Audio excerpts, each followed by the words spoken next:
So, good morning everyone. I am Angel Riz Pimentel and I will be the presenter to discuss the results of the survey we did for room rate data. So, this section shows the result of month in the most check-in and the month with the less check-in. For the most is the month of May because it is vacation month, and the lowest is the September because it is rainy month. So, yun po. Makikita po natin dito sa gilid yung mismo or overall results. Makikita po natin dito na ang May ang nakakuha ng 68 check-ins dun sa 150 respondents po namin na pinag-surveyan. Yun po yung pinakamaraming check-in. Sumunod naman po is yung April for 43 check-ins, and next 17 in March, 10 in February, 7 in June, 4 in January, at saka yung last one is 7 for September. So, yun po. Yun po yung results ay makikita po natin dito. The next presenter is Mr. Christian Salamat. So, yun po. Thank you po. Based on the results, Double Room received the highest book. It is because this is the most affordable room to stay for a small family or group of friends. We have 150 respondents. As you can see in the graph, 16 guests choose deluxe room cost 8,000. 57 guests for double room cost 2,000, while the 4 guests choose the presidential room cost 20,000, and 35 guests choose for a single room cost 1,500. And the 7 guests choose for suite or executive room cost 12,000. 31 guests for triple room cost 4,000. For choosing the room, it is based on how many individual will stay or depends in guests what kind of room they want to stay in. Descriptive analytics.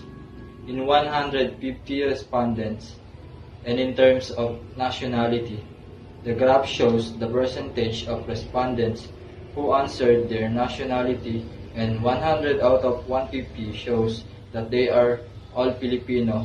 The highest percentage is 69.3%. In experiencing of booking, 93.3% have answered yes and 6.7% have answered no, the total of 100%.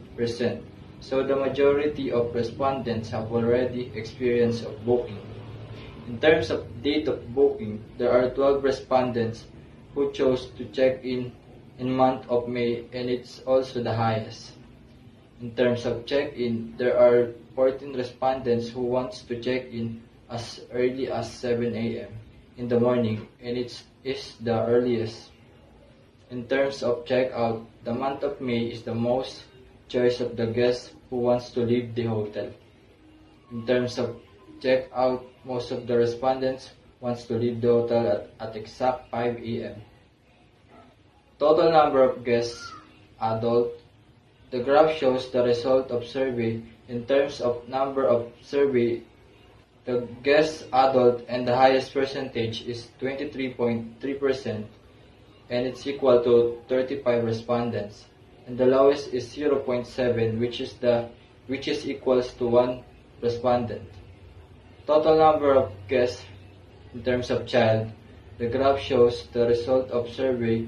In terms of number of the guests, the highest percentage is 66.7%, which is equals to 100 respondents, and the lowest is 0.7.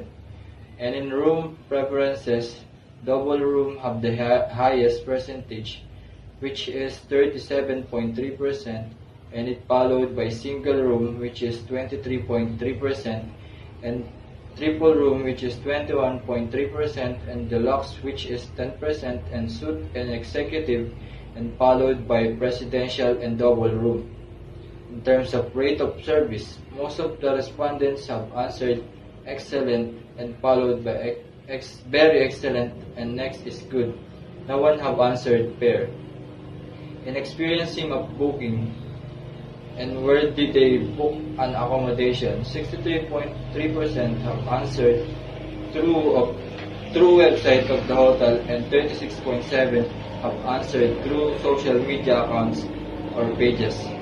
In terms of time of traveling, 54% have answered 3 times a year, and 27.3% have answered twice a month, and lastly, 8.7% have answered once a month.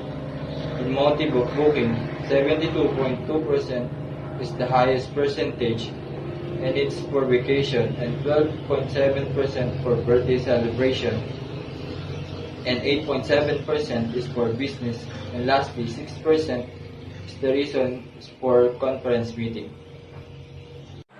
Good day. I am here to discuss you the descriptive analysis in room rates.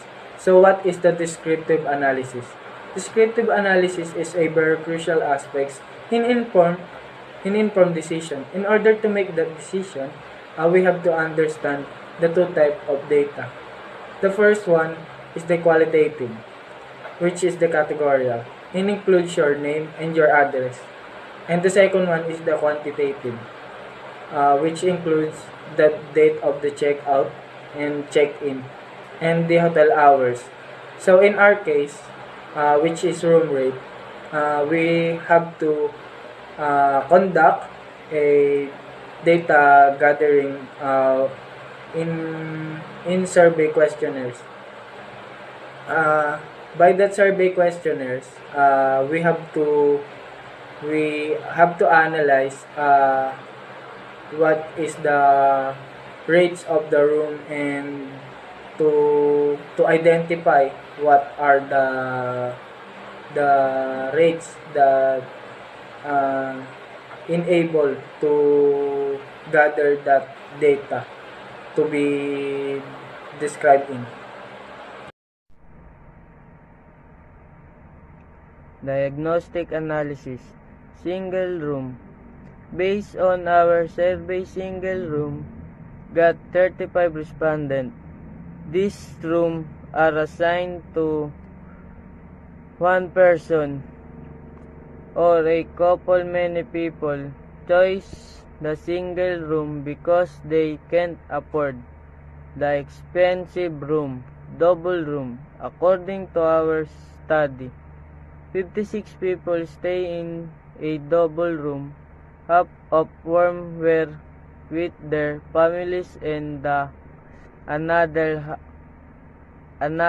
half were in a group. The room is more exclusive for family, vacation, or group that need additional lodging accommodation. This room is also equipped with all the necessities. Triple room got 35 respondents. Based on our survey, most of the respondents booked in the hotel for a birthday celebration and wedding. Triple room can't give you discount because it's accommodate of the 3 person with either one double and a single bed, or a combination of bed.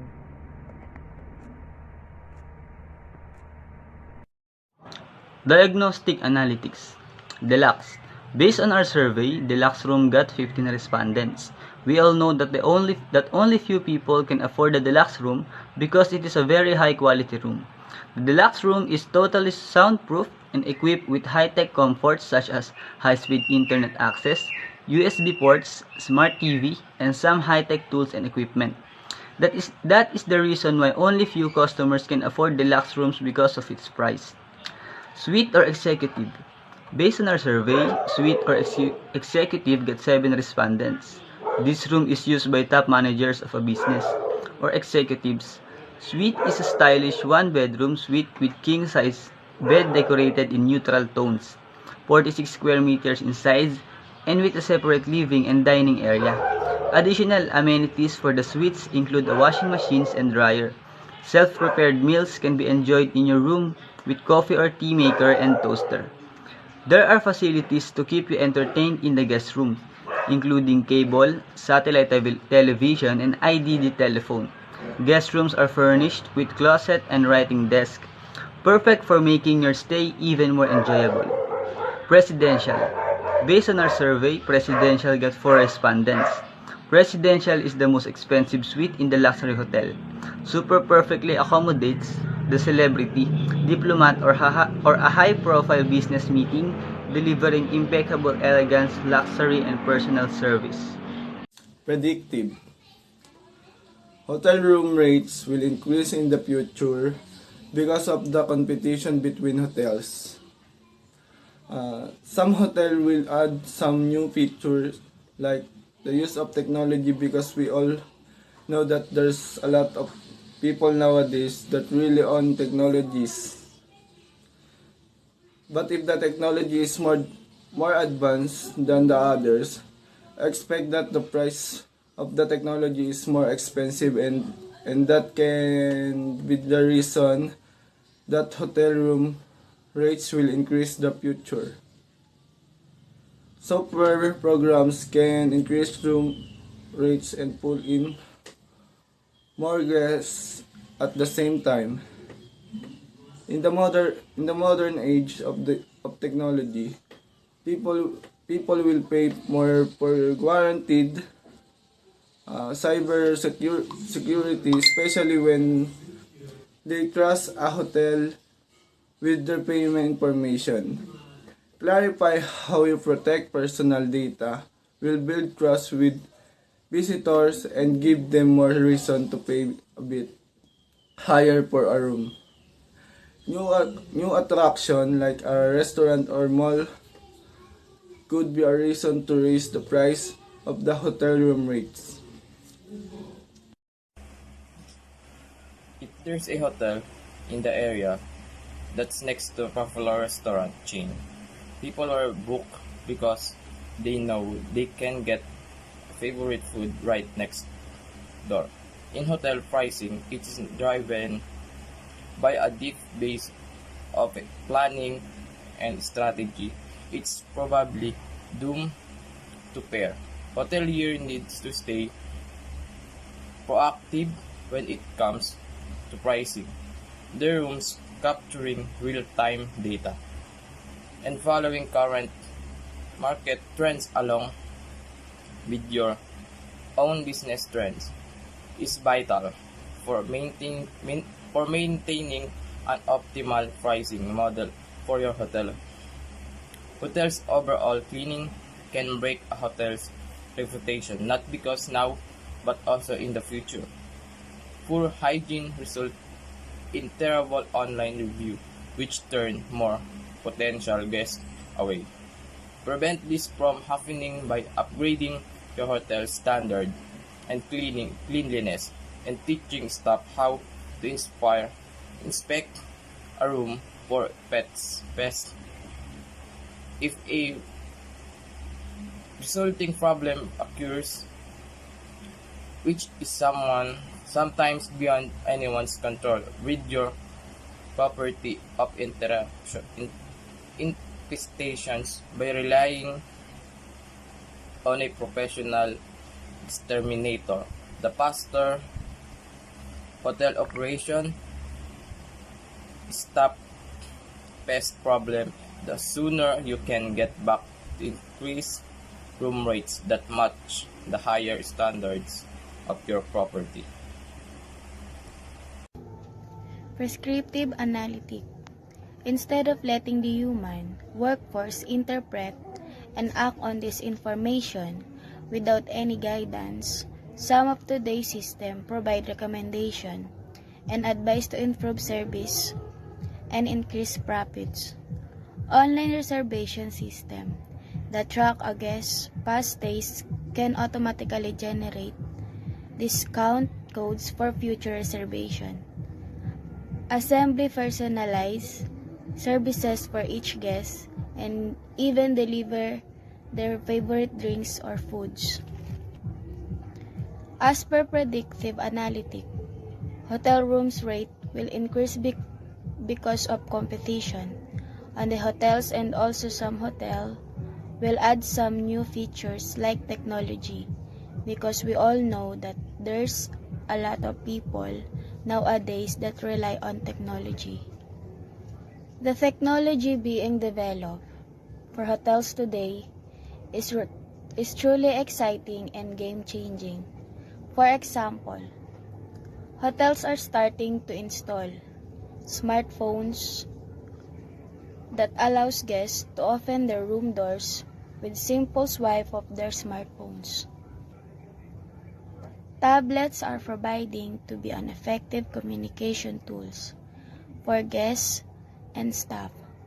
From their room, travelers can make requests in just a click. That is routed to a staff member's mobile device and answered in a matter of minutes.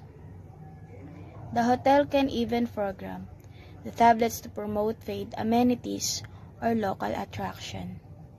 Good day everyone, I am Melissa Matutina from BSHM 3A. So what should be done to make our guests satisfied in our hotels?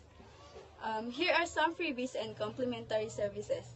Providing guests with a little extra by offering a few services for free can help endear guests to you and your brand.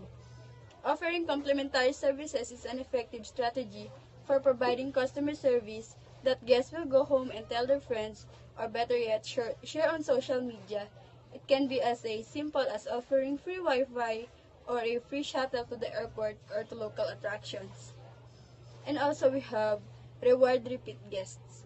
For our reward repeat guests, building customer loyalty is important to any hotel success. And yet, in today's competitive market, loyalty is becoming harder and harder to maintain. That's why it is important for hoteliers to focus on strategies that recognize and reward repeat guests. While loyalty programs are a great approach, it is important to consider how you design your program.